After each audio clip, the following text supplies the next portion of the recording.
The U.S. Arab Radio Network is proud to offer the Ray Hanania Show with veteran journalist Ray Hanania, the U.S. correspondent for the Arab News newspaper. U.S. Arab Radio broadcasts content Monday through Friday at 8 a.m. on WNZK AM 690 in Detroit, WDMV 700 in Washington, D.C., and simulcast through stations around the country. Programs will rerun from 5 till 6 p.m. Visit us on Facebook at U.S. Arab Radio, and we're also streaming live on Facebook.com/Arab News. And good morning, everybody. This is Ray Hanania here at the Ray Hanania Show on WNZK AM 690 Radio in Greater Detroit and WDMV AM 700 Radio in Washington, D.C.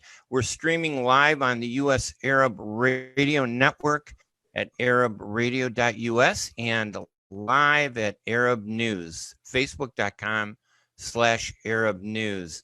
I'm Ray Hanania, and we got a great show this morning. In segment one, we're going to look at the campaign and candidacy of Arab American political empowerment and civil rights attorney Tahanie Aboushi. She ran for Manhattan District Attorney General in New York. Though she did not win, she ran an impressive campaign and came in third place, I believe. And I call that the equivalent of winning the bronze medal, which is a huge achievement at the Tokyo Olympics. Later on at segment two, at the bottom of the hour, we're going to talk with Paul Salem of the Middle East Institute about the political turmoil in Lebanon. What's causing it? Why hasn't anything been done a year after the massive explosion at a warehouse at Beirut's port that took the lives of nearly 214 people? There are still no repairs, no answers. It's just a mess. So we're going to look at that, but we're going to take a quick break here at the Ray Hanania Radio Show. And when we come back, we're going to talk with Tahanie Aboushi, someone who I think is a star in the Arab American community when it comes to politics. She's done a lot, and we're going to help introduce her to Detroit, Washington, D.C., and the rest of the country. I'm Ray Hanania. We're going to be right back right after these messages. ArabNews.com, bringing you breaking news from across the Middle East and the latest on Arabs in America. Get inside the latest headlines with expert analysis and insights at ArabNews.com. Join over 5 million Facebook fans and over 10 million monthly readers. ArabNews.com, news that matters to you. At Top Rehab Physical Therapy Clinic in Dearborn, we provide effective physical therapy sessions in order to limit pain and discomfort. Top Rehab provides physical therapy care for any diagnosis prescribed by a physician, and we regularly see and treat conditions such as stroke, TMJ, fibromyalgia, sciatica, joint pain, and more. We use a variety of pain management methods, including modalities, soft tissue mobilization, and therapeutic exercise. If you're in need of physical rehabilitation or physical therapy, get the highest quality health care at Top Rehab. Most insurance is accepted, and we're open Monday, Wednesday, and Friday 8 to 6, Tuesday and Thursday 8 to 5, and Saturday 10 till 2. Call for an appointment today at 313-846-0555. That's 313-846-0555. Choose Top Rehab Physical Therapy Clinic on Michigan Avenue in Dearborn. Life's too short to be in pain. Enjoy the first Syrian-style cuisine in Michigan. At Damas Cuisine and Catering, you'll find a wide selection of Syrian foods and sweets in our menu, like frikeh, hoisin, grape leaves with steak, mishawi platter, hot mahashi, char-grilled kebab, shawarma, and much more. Get super fast delivery from Damas Cuisine and Catering right to your door. Order online at damascuisine.com/menu and track your order live. Damas Cuisine and Catering, 28841 Orchard Lake Road in Farmington Hills. Call 248-987-4985. While we've been staying safe at home, scientists have been on a journey. The destination, a COVID-19 vaccine. This journey began decades ago with research into other coronaviruses. Scientists built from there with months of research and development, cooperation with other experts worldwide, and clinical trials on tens of thousands of volunteers of diverse race, age, and health status. They arrived at a safe, effective vaccine, and hundreds of thousands in Michigan have already been vaccinated. But the next step is ours. We need to get the vaccine when we can. Keep wearing masks correctly and taking precautions until we reach our destination, freedom from COVID-19 and getting back to the lives we love. Discover the facts for yourself at michigan.gov/COVID vaccine. A message from the Michigan Department of Health and Human Services.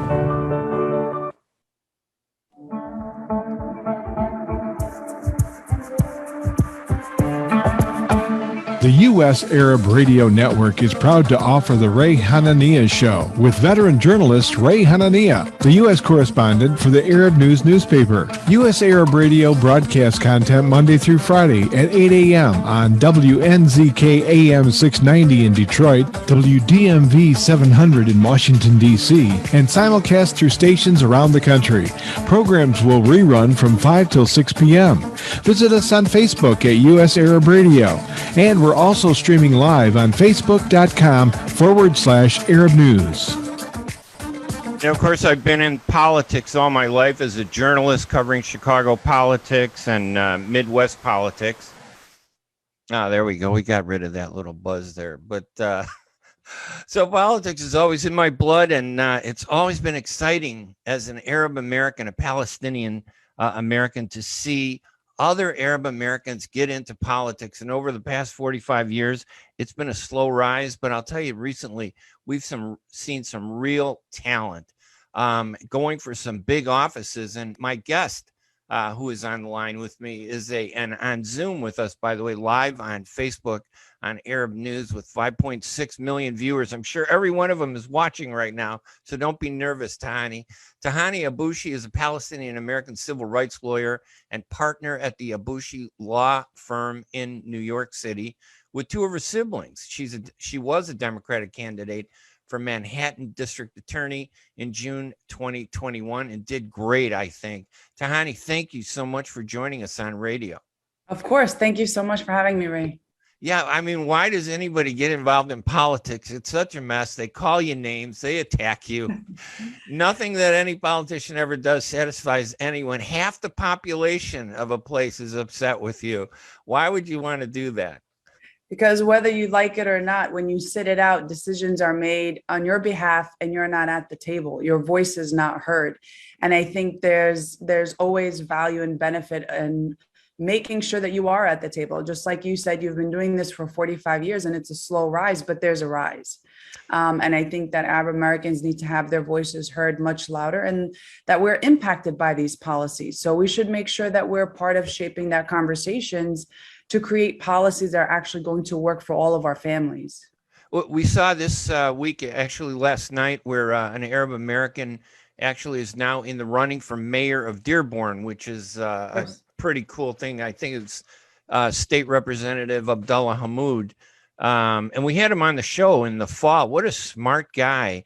And that's the nice thing about politics, at least for the Arab American community. We don't always win, but we have such great talent. I mean, he's phenomenal. You're phenomenal. When I go through your resume and everything, it's just impressive. And I'm thinking, if my parents were looking at me as a very successful lawyer, they'd say, stay out of politics. Go and make money. Be a doctor, Tahanie. Didn't that tell you be a doctor and engineer? How'd you end up being a lawyer? You know, my father really encouraged us to just do as much as we can. And two of my older siblings went to law school first. Two of my siblings are doctors, so they took that burden off of me, allowed me to be a lawyer. And you know, I took a lot of notes from my parents. Our community is very family oriented, is into helping people. My parents always helped a lot of people. And I just wanted to be a voice that knew how to get things done in a meaningful way. And I'm very into policy changes. And I felt like the law allowed me to do that, to really challenge some of the rules that I think didn't work for people, to make sure that we protect our civil liberties, our constitutional rights, and be a force for unification among people. And that's why I got into the law, and that's why I do civil rights work specifically. I think it's really important to make sure that we balance the scales of justice and that people's voices are heard and protected. Yeah, and it's especially important now. Obviously, we're coming around to the 20th anniversary of the September 11th attacks. Geez, I'm in Chicago, and I had people coming up to me after September 11th saying, why did my people do this? Like, I'm guilty. I can't even imagine what it was like to be Arab American in New York City at that time. People were angry at us. When someone commits suicide, they're gone. You can't punish them. So they look around. The public looks around for anybody that looks as close to the person that they're angry with as possible. And that's you and me. And I don't know, what was it like after September 11th for you? And we're talking 20 years ago. Well, I was in high school at the time. I think Wow. it was horrible. It was traumatic. It was a tragedy for me to see my country in turmoil like that, but then couldn't even mourn it the way you would want to and be afraid the way you'd want to because of those personal attacks, the stereotypes. We had a lot of horrible policies come out of that moment that targeted Muslims, targeted Arabs, people who appeared to be Muslim or Arab. And it was an attempt, I feel like, to kind of push us into the shadows of society. But we're here and we're part of this country and part of building a very strong fabric of this country. And the Muslim community pushed back, our allies pushed back, and we ensured that we weren't pushed into the shadows of society or scapegoated for the wrongdoing of a handful of people. Yeah, and you know that they happen to be Arab, but they don't represent us. I didn't know those people. You didn't know them. I think it's amazing that, you know, we have done so much. You as an American, me as an American. I served during the Vietnam War. Honestly, at the time, I wasn't excited about it. But today, now people come up and say, what did you do? I said, hey, I served in the Vietnam War. What did you do? And they look and they didn't serve at all. And I go, come on, you're attacking me for being Arab. I'll take you right to the recruiter right now. We'll sign you up. You be as patriotic as I've been. And that usually shuts them up. But the point is that you and I are American. We do so much for this country. We love this country. We support it. And like everybody else, correct? We're very proud of where we came from. And we want to share that heritage. Why are we treated differently? It just doesn't seem fair.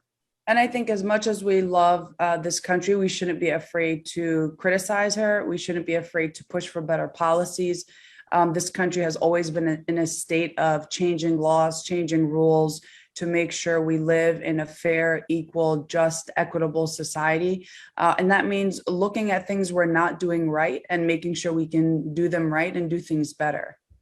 Yeah, I think that criticism of our government is so important. Criticism of any government, you could do that. I think it's part of what makes democracy so important. Right. And another aspect is running for office. And, you know, knowing how tough it is, what pushed you to cross the line? Had you run before for public office? This is your first time? I've never run before. It was my first time. I'm pretty involved in local politics in my city. For me, as a civil rights attorney, I see the impact of these policies firsthand, whether it's police accountability, police brutality, discrimination, racism, issues with immigration. I mean, these are issues that I've always said on the campaign were our kitchen table conversations, stories that are shared by thousands of families in New York City.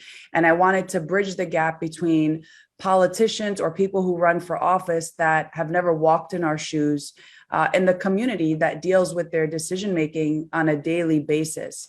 And I think it was the right time. It was the right time for criminal justice reform. It was the right time on the heels of the George Floyd protests where we can now talk about police accountability in a meaningful way. And I think it was important because a lot of people were feeling the frustrations on top of that with the impact of COVID. Why aren't we prepared? Why aren't we ready for something like this? And it pushed all of our systems into overdrive and efficiency. So the conversations about, well, this agency or organization is just too big to do something about. Well, COVID is telling you now you have to do something about it and do something about it structurally. And it allowed us to examine the criminal justice system, how our courts operate, how our police operate, how integration and preventative measures are working or not working, and then actually propose policies to do them better. What was it like as a Arab American, a Palestinian American, a Muslim running in the election? I'm sure that it had to be part of the election debate. And obviously sometimes it it always comes out in an ugly way against us. But sometimes it becomes very positive. Tell us your experience. What was it like? How was it used against you? Was it used for you? How did it balance out in the election? I think it was positive. It was something that was visibly something people saw first. Oh, she's Muslim. She wears hijab. She's Palestinian. Okay, great. But my story and my work is something that preceded my appearance for a long time. And so people knew who I was, who I am. People have seen my cases, have seen where I've been in the community. So everybody's like, we know Tahanie. And it would be great to have something different. Every single Manhattan district attorney has been a white male since the beginning of its time. And out of 8 candidates, the 3 people of color took the top 3 spots. I think that's something that's quite telling about what a place like Manhattan is ready for, not only policy, but somebody that comes from a different background. And that's why I think what you did was so significant. I mean, you ran 3rd, I believe, and I thought you did very well. And I thought that a lot of people supported you, although I think we could have probably done more to help you. But it's such a tough issue because there's so many issues.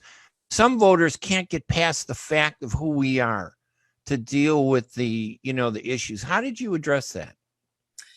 We stayed focused on the issue at hand, my personal experience, my work on the ground. I think for me, the race was tough in part because we did have essentially a billionaire in the race, right, who had all the money in the world to spare. And I think that was difficult. It was somewhat of a crowded field. So we were up against a lot, but I will say we did have positive reception. I don't think, at least not visibly, that was necessarily a hindrance. I think it allowed for really great conversations about what could be when all communities unite behind an issue and unite behind somebody that has walked in their shoes.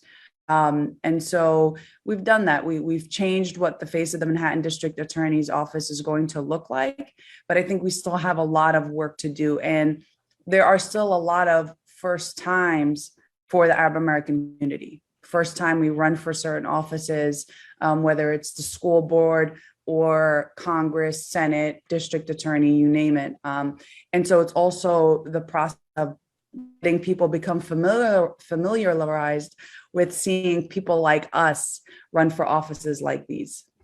Yeah, and being Arab American and being American, we're seeing more and more Arab candidates run for office. And the question comes up, do I support the candidate just because they're Arab American? And when I don't, some people say, why didn't you support that candidate?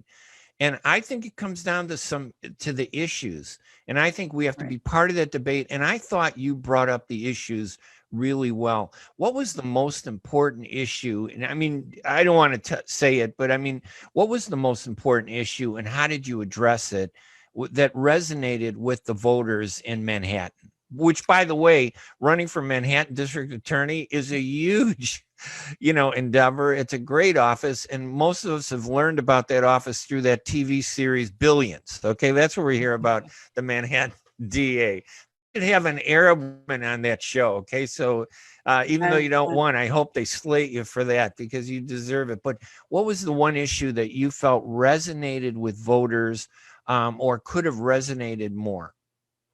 I think one major issue was police accountability. A lot of people were frustrated with everything from the concern around crime to lack of preventative measures, to lack of measures that actually address the underlying issue. And this is an agency with billions of dollars, with over 30,000 members. And so it wasn't a matter of lack of resources. It was a matter of lack of accountability where people felt their rights were being violated and there just was too much power on that side of the scale. And that its impact on the ground was pretty devastating to communities. And so I wanted to allow people the comfort to have that conversation to say, look, we put no badge or bank account above the law. We need to examine how we are doing things. There must be accountability because you can have a society that is both safe, but also ensures that accountability for police. And that's something we were able to accomplish. Yeah, that is obviously a touchy topic. Defunding the police has risen to be one of the among the top 3 most controversial issues that sometimes people never get to see the facts about. They only respond with emotion. Abortion, right? That's one of the big ones. You could talk about all of them. And I agree that we need to, if a police officer commits a crime, they need to be held accountable. What I don't agree with, and I know that is part of this big debate, is I don't want to stereotype all police. Of course. I support the police, and I wonder how you view that aspect of this debate. Well, I think that it's not about whether you like police or not. I think they're public servants, and there's patrol guides and things that govern their conduct, just like any other profession, just like any other civil servant. And my work is impact litigation. I've changed the NYPD patrol guide. I meet with their top brass. We've worked on changing their policies because the focus is not on whether or not you like police. It's Are we doing right by the people? Are the rights protected? Is the conduct appropriate? And how do we continue to make it better? And I think it was important to address the systemic racism, why the overwhelming majority of people of color are criminalized and incarcerated in our system. And that was something that I wanted to address. And it starts with policing, because police are introduction before the district attorney's office comes into play. So for me, I'm someone that likes to get to the root cause. I don't do patch jobs. I want to overhaul, see what are we doing wrong, and then build the system that works. And I felt like those two things went hand in hand. And there are a lot of people who were pro-police that were on board with this message. There were officers that I've spoken to that say, yeah, we can do things better. We shouldn't be working on these things. We should be doing things better. We should do things this way, especially when it came time to conversations around training. So I think when you look at the micro level of how these issues were playing out in the race, it was one that had support on both sides. Yeah, and I think most police, there are two ways that I two issues that face them. One, they got the people out there that are just upset with police. They stereotype police the way they stereotype us as Arabs. I sometimes I would use the analogy to say I feel like I'm a police officer the way people treat me as a Palestinian. They're mad at me because of something I had nothing to do with, and yet they're trying to punish me. And I think when we look at the issue in that context, especially you and me being Arab, we go through that all the time. I don't want to be stereotyped, and I don't want my people to be stereotyped. And there are a lot of police that think that's what's happening. But you were able to kind of bridge that then and communicate with police and get support from the police. I think a lot of police don't want to see crime among their ranks. It's the worst thing that could possibly happen. You also had some other policies that I thought were interesting, taking a look at how severely we punish individuals who are convicted of lesser crimes. Talk about that a little bit. For me, it was important to not only talk about mass incarceration, but the mass criminalization, particularly of people of color, because they make up over 75% of arrests and prosecution in our city. And it's essentially, when somebody is arrested and prosecuted, they have a record forever. And whether or not these cases are resolved by trial or by fines and fees, we've now dictated the trajectory of this person's life. And I would even say their children and generations to come, because that is how permanent a decision is when you prosecute, criminalize, incarcerate. And over 70% of the Manhattan District Attorney Office's docket were low-level offenses that were resulting in these convictions that had fines and fees attached. So essentially relegated this office to being a debt collector. And again, people had these records attached to them and then sent back into the world and, okay, go apply for a job, go try and buy a home, graduate school, attempt to live in a productive life, knowing that this record will now be an obstacle every time you try to do something right. And so it trapped people in this vicious cycle where they couldn't move up or even be among their peers in society. And that cycle of bad decisions continued. And I wanted to examine that and understand, well, if we're arresting and prosecuting people for all these crimes, but the case is being resolved in these violations and it's all about fines and fees, why are we criminalizing people in the first place? Why are these things happening? Is there a better way to approach it? One, wrongful convictions, wrongful arrests. But then for those that aren't wrongful, how do we ensure preventative measures? How do we ensure rehabilitation beyond just slapping them on the wrist with a fine and fee and then never looking back until they come back into the system again? And we're talking about these nonviolent crimes, basically, Right. correct? Because when it comes to violent crimes, I think we have to be tough, and there's a measured way to do it. You're in the area. I'm just an observer, a reporter, columnist. That opinions come easy for me, and I'm sure that I've noticed that in today's world where everybody is a blogger, everybody's a writer, everybody has an opinion, we assert those opinions. They get very emotional.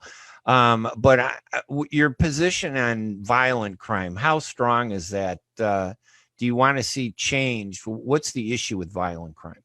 So the first thing is a lot of things can be considered violent crime, things that don't include victims, things that include objects. If you're stealing an Amazon package from a lobby and you have a box cutter in your back pocket, that's considered a violent crime. Oh. And so for the public, the lay people who aren't involved in the criminal justice system, either by practice or otherwise, when you hear the word violent crime, you're thinking of the worst of the worst. And so your mind automatically blocks off alternatives to incarceration or anything worse than we have to do the worst possible thing back to teach a lesson. For me, it was important to break down what do we mean by violent crime? And we have to have a nuanced approach that addresses what actually happened, not our emotion of how big something could or couldn't be. And so when you look at that, you can't apply the same rubric of punishment to everybody that falls under the violent crime category. The second thing was for me is when you prosecute, why? What is our goal? Is it just to put somebody in jail for 5, 10, 15, 20, 25 years and spend millions of dollars on that incarceration? Or do we care about rehabilitation? What is the plan for re-entering society when someone is released? How have we supported the victim? Have we ensured that there's support there, that there's rehabilitation on that front? And the answer is none of that exists. And we also need to create incentives for early release, right? If we're putting someone away for 5, 10, 15 years, how are we sure that that rehabilitation happens? And so when you incentivize it by saying, if you can complete these programs, if you can show rehabilitation, there can be an opportunity for early release. And again, it's nuanced, right? So it's on a case-by-case basis, as opposed to this blanket policy that captures everybody in it, regardless of the circumstances, regardless of the needs and wants of the victim, and regardless of its impact on the community as a whole. We only have a few more minutes left, Tahanie, and again, it's a pleasure to have you on this program. It really is nice to meet you. You ran in a phenomenally important race, and I think you did really well. Was it and again, I want to just go back to that aspect. Was it not enough money to reach voters? Was it Arab and Muslim? What was it that prevented you from winning? Well, you never know the exact reason. You can always use money in a race, especially a race like Manhattan, especially when you're up against billionaires. But I think, although we didn't actually win the seat, I think we won in terms of the way we ran the campaign, the endorsements that we got, the inspiration that we were able to extend to people to make them see something different, and policies that in other places maybe would not have played well, but in a place like Manhattan got us over 25,000 votes. And to me, that's a win. So we've paved the way. And whatever comes next, I think is going to be good for Manhattan, good for New York City, and politics for our country as a whole. And I'm going to ask, before we say thank you for joining us, what's your next race going to be? Because once you're in, you will never be out. So we know you're going to run for something. What is it going to be? Congress, Senate, president?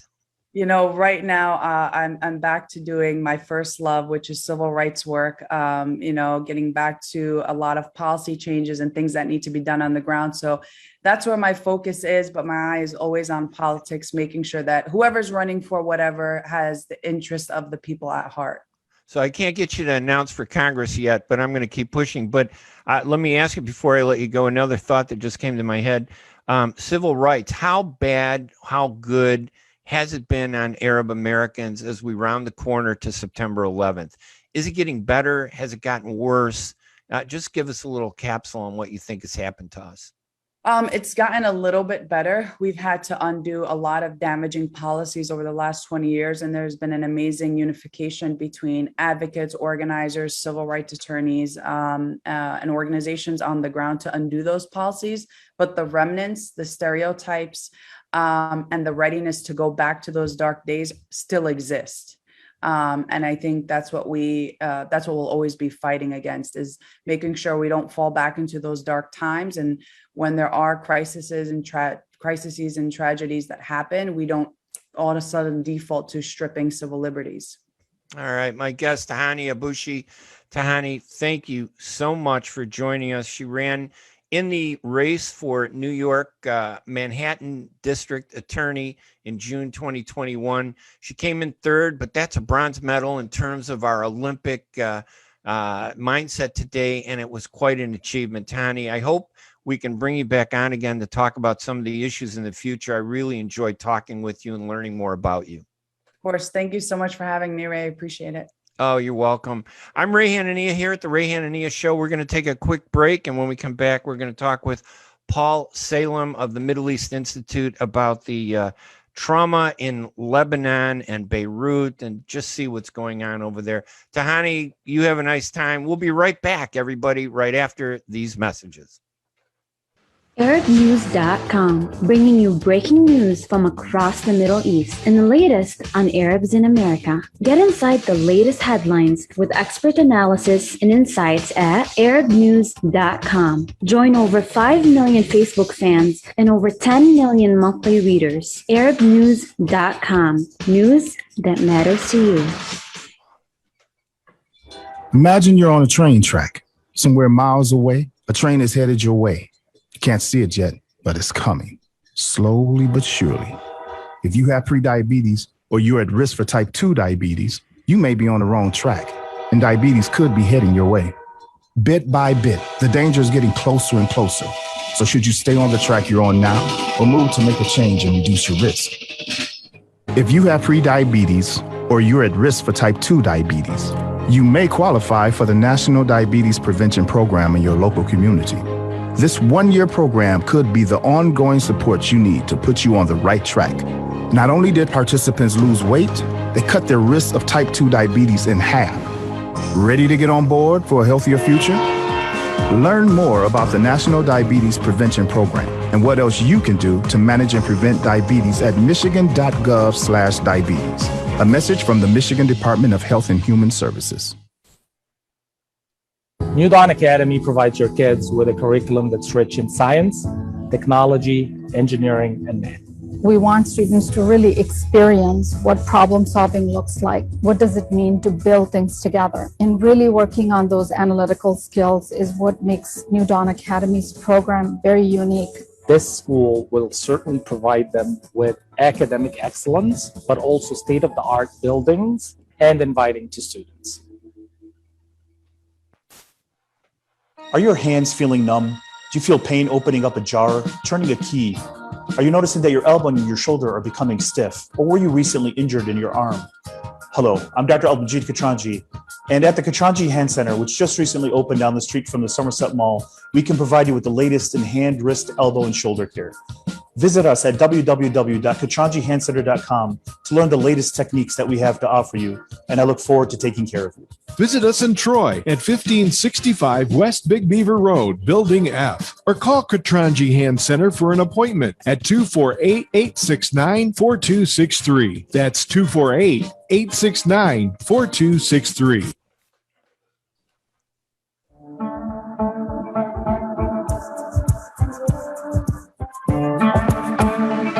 U.S. Arab Radio Network is proud to offer the Ray Hanania Show with veteran journalist Ray Hanania, the U.S. correspondent for the Arab News newspaper. U.S. Arab Radio broadcasts content Monday through Friday at 8 a.m. on WNZK AM 690 in Detroit, WDMV 700 in Washington, D.C., and simulcast through stations around the country. Programs will rerun from 5 till 6 p.m. Visit us on Facebook at U.S. Arab Radio.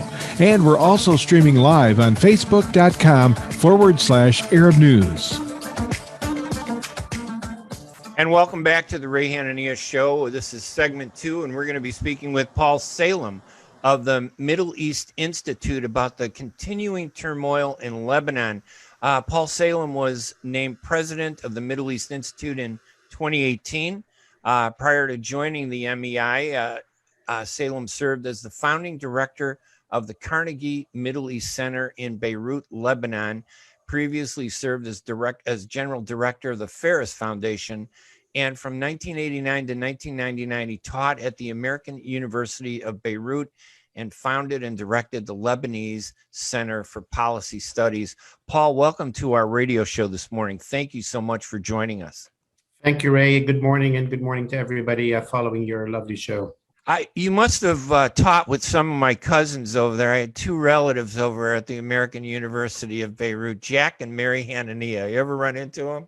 I think I did. Which departments were they in? What do I know? I don't know.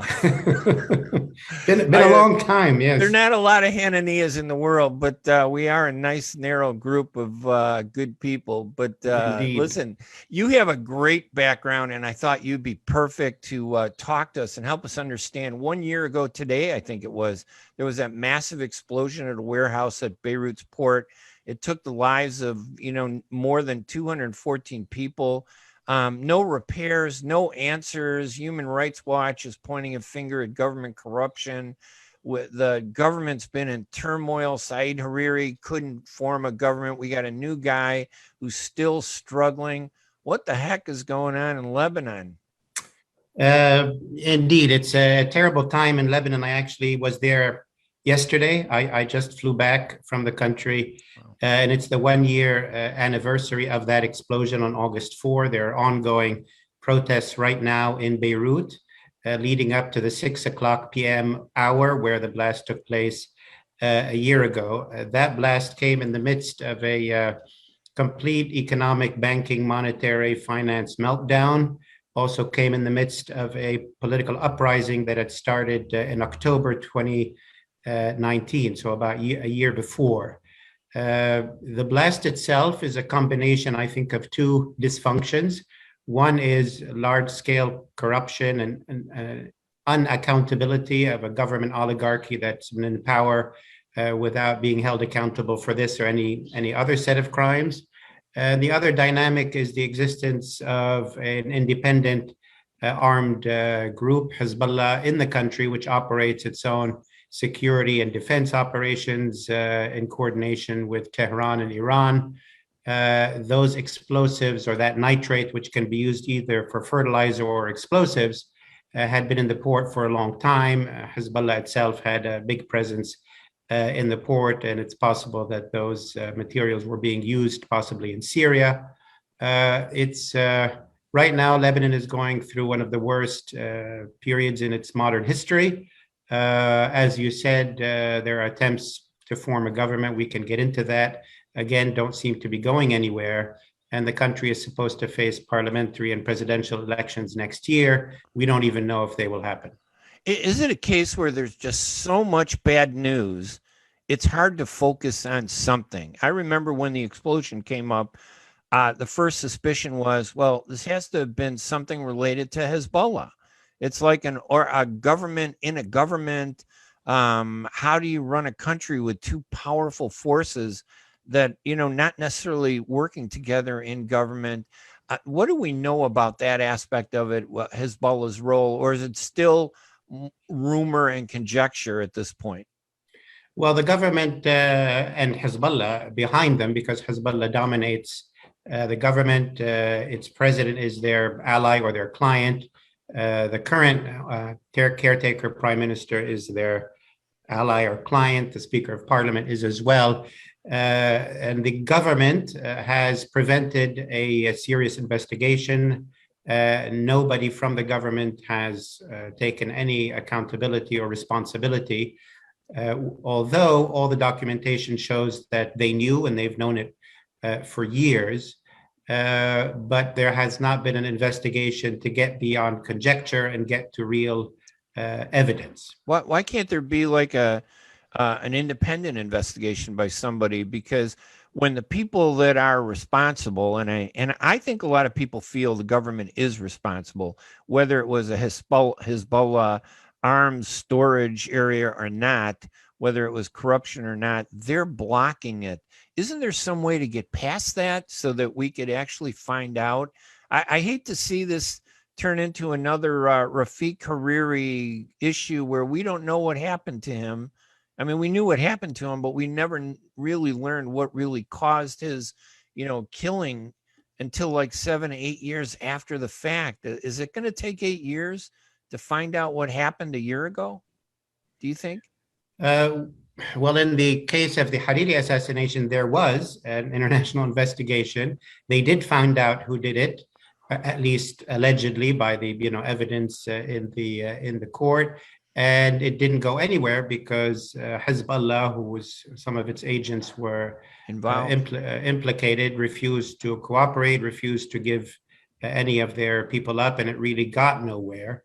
A lot of people feel certainly that there needs to be an independent international investigation that typically requires a UN Security Council resolution. And currently, Russia and probably China would block any such action from the UN Security Council. And the Lebanese themselves, because of how the Hariri investigation ended up sort of not doing anything, they don't set great hopes by that.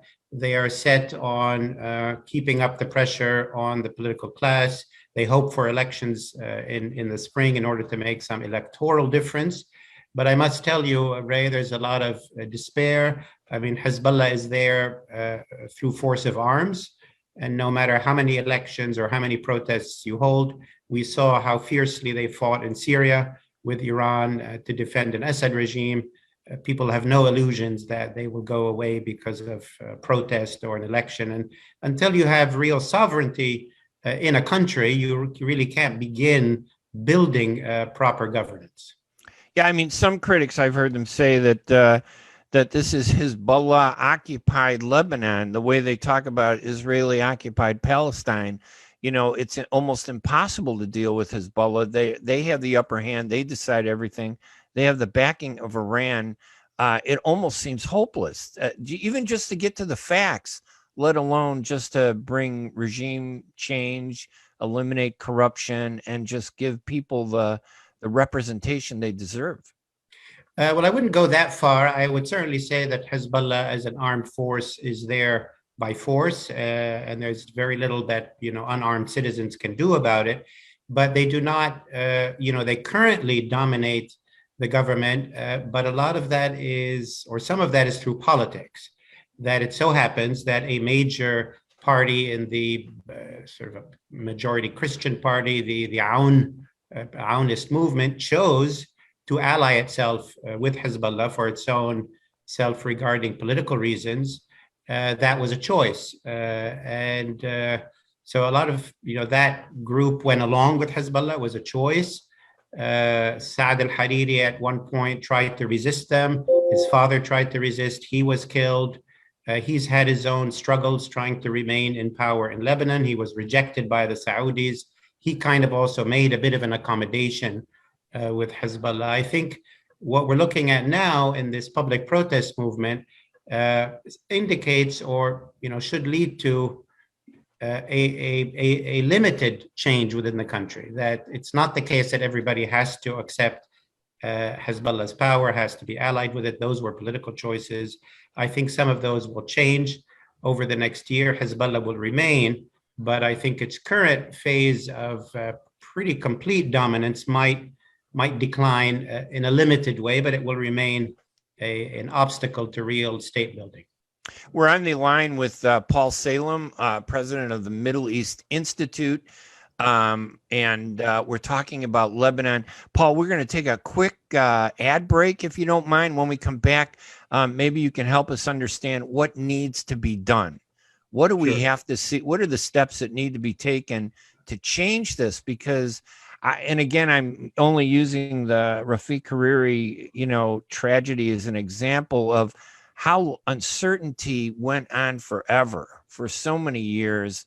And you're correct that they did point fingers pretty early. We knew who did it, but nothing happened with that. I'm Ray Hanania here at WNZK AM 690 Radio in Detroit and WDMV AM 700 Radio in Washington, D.C. We're broadcasting live on the U.S. Arab Radio Network at arabradio.us and at Arab News newspaper, which, by the way, if you look up the paper, they have a number of great stories delving deep into the tragedy and turmoil and challenges that Lebanon faces. Lebanon is such an important country. We want to see that change. We're at facebook.com/Arab News. I'm Ray Hanania. We're going to take our final break. When we come back, we're going to continue our discussion with Paul Salem of the Middle East Institute. We'll be right back right after these messages. ArabNews.com, bringing you breaking news from across the Middle East and the latest on Arabs in America. Get inside the latest headlines with expert analysis and insights at ArabNews.com. Join over 5 million Facebook fans and over 10 million monthly readers. ArabNews.com, news that matters to you.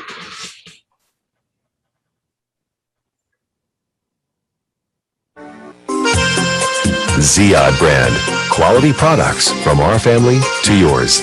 Ziad Brothers Importing offers the finest quality products, including brands like Sultan, Kraft, Nestle, Hook, Rico Picon, Donna, and many more. Ask your retailer to carry these fine products because you deserve the very best. For more information, visit our website at www.ziad.com. That's www.ziad.com. Ziad, quality products from our family to yours. When it comes to reproductive medicine, IVF Michigan Fertility Centers are the recognized leaders. With locations in Bloomfield Hills and 5 other cities in Michigan and Ohio, IVF has experts in all aspects of the field. As a founding member of IVF Michigan Fertility Centers, Dr. Nicholas Shama is one of the leading reproductive endocrinologists in Michigan and Ohio. Dr. Shama has performed over 10,000 IVF cases and has helped thousands of couples fulfill their dreams of parenthood. American board certified in both obstetrics and gynecology and reproductive endocrinology and infertility, Dr. Nicholas Shama is a very caring, compassionate, expert physician that understands not only the medical but also the emotional toil of infertility on his patients. When it's time, get personalized care from Dr. Nicholas Shama at IVF Michigan Fertility Centers in Michigan and Ohio. Call toll-free 855-952-9600, 855-952-9600.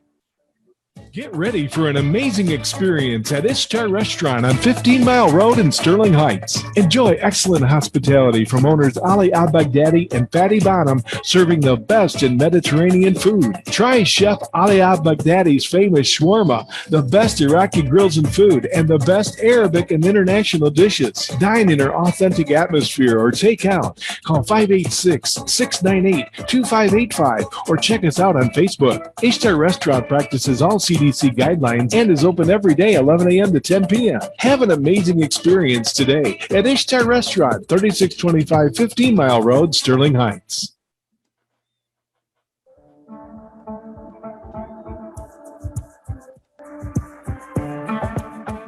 The U.S. Arab Radio Network is proud to offer the Ray Hanania Show with veteran journalist Ray Hanania, the U.S. correspondent for the Arab News newspaper. U.S. Arab Radio broadcasts content Monday through Friday at 8 a.m. on WNZK AM 690 in Detroit, WDMV 700 in Washington, D.C., and simulcast through stations around the country. Programs will rerun from 5 till 6 p.m. Visit us on Facebook at U.S. Arab Radio, and we're also streaming live on facebook.com/Arab News. 20 years ago, we had the tragedy of September 11th, the terrorism from a group of terrorists And it had a horrible impact on Arab Americans in this country. I remember a woman came up to me and said, "I can't believe you abandoned your Christian faith to become an Arab." That comment, after I gave a big speech to a university group, pushed me into stand-up comedy, thinking, hey, if we can laugh together, we can live together. And then, of course, I bumped heads and locked horns with Jackie Mason at Zany's Comedy Club, and Jackie said he wouldn't allow me to open for him on my show. This is a whole week of my comedy shows, and he was invited on as a guest. And when he found out I was Palestinian, he refused to allow me to perform. And he passed away, by the way, this past week, and we offer our condolences to him and his family. It's just sad that we couldn't overcome that. And we also, as we come up to the 20th anniversary of September 11th, the American Arab Anti-Discrimination Committee has a program on that begins August 5th, the 12th, the 16th, and the 24th on national security, exploring the rise of anti-Arab, anti-Muslim hate in the U.S. with Abed Ayoub. On the 16th, I'll join freelance writer Ali Yunus to talk about the impact that it had on Arab American journalism. And then they end with a program on August 24th. We'll have all that information for you soon. Right now, we're on the line and video broadcasting with Paul Salem. He's the president of the Middle East Institute, and we're talking about Lebanon and what can be done. Paul, again, well, thank you so much for taking the time to join us. What needs to be done in Lebanon? What has to happen, in your opinion, to change things, to get answers, and to bring the country back on the right track? Well, I mean, it's going to be a long slog, but there are a number of levels. From the Lebanese people themselves, they've really risen up since, as I said, October 2019. They're out in protest today. They are a major force to determine at least a big part of the future of the country. I'm very close to a lot of the groups that are organizing there. These groups are trying to mobilize, to unify, to coordinate, and to prepare for the elections, the parliamentary elections that are supposed to take place in the spring of 2022. So there's a lot that the Lebanese people need to reclaim. We mustn't forget that most of these politicians were recently elected to their positions just 3 years ago. So the people are not powerless. At a second level, the international community, I must say, has really stepped up. As we speak, there's an international conference in support of the Lebanese people called for and headed by French President Macron, who was much more responsive to the needs of Lebanon than the Lebanese president. And the international community is extending or offering serious economic support, but requiring that there be an effective government in place, that it undertake necessary reforms, including fighting corruption and a certain number of things, in order to release billions of dollars of help in coordination with the IMF. A year into this crisis, the ruling politicians, if you want to call them that, have done nothing. They have not formed a government. They have not done an investigation, so there's very little movement there. But the international community is very serious about this level. Secondly, they've extended necessary support, humanitarian support to the Lebanese people, hundreds of thousands of which have descended into poverty. Poverty rates in Lebanon, which used to be around 10%, are now around 50%. And the international community is being very effective in helping the people. And thirdly, the international community has been supportive of the Lebanese army, which remains sort of one of the last national institutions standing, and continues to maintain a very, precarious calm, a precarious stability, and preventing the country from completely becoming a fully failed state like a Somalia or a Libya or even Lebanon back in the late 70s. So the international community is doing what it should. It also has been imposing sanctions. The US has a raft of sanctions. They started with anti-terrorism, anti-Hezbollah sanctions that also included the Caesar Act, which is against the Assad regime in Syria. But they've also invoked the Magnitsky Act, which is against corruption. The Lebanese population in particular wants more information, more pressure from the international community to get information about their politicians' corruption and to help them hold their politicians accountable. The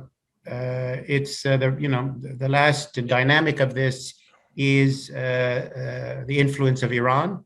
Obviously, Iran calls the shots when it comes to Hezbollah and the bigger issues, and Iran is locked in several battles with many of its neighbors in the Middle East. It's also locked in a confrontation and negotiation with the United States. And so it's been leveraging its militia allies or clients in Lebanon, in Yemen, in Syria, and in Iraq, to maintain sort of a dominance in the Arab world, but also to put pressure on the United States and its allies. And this topic obviously deserves so much more time. We only have about 5 minutes left, but it sounds like you're saying that, one, there could be a change if we see a change at the elections in the spring, correct? The second thing is these nations around the world that are coming to help Lebanon have put a condition on funding that they need to address the corruption.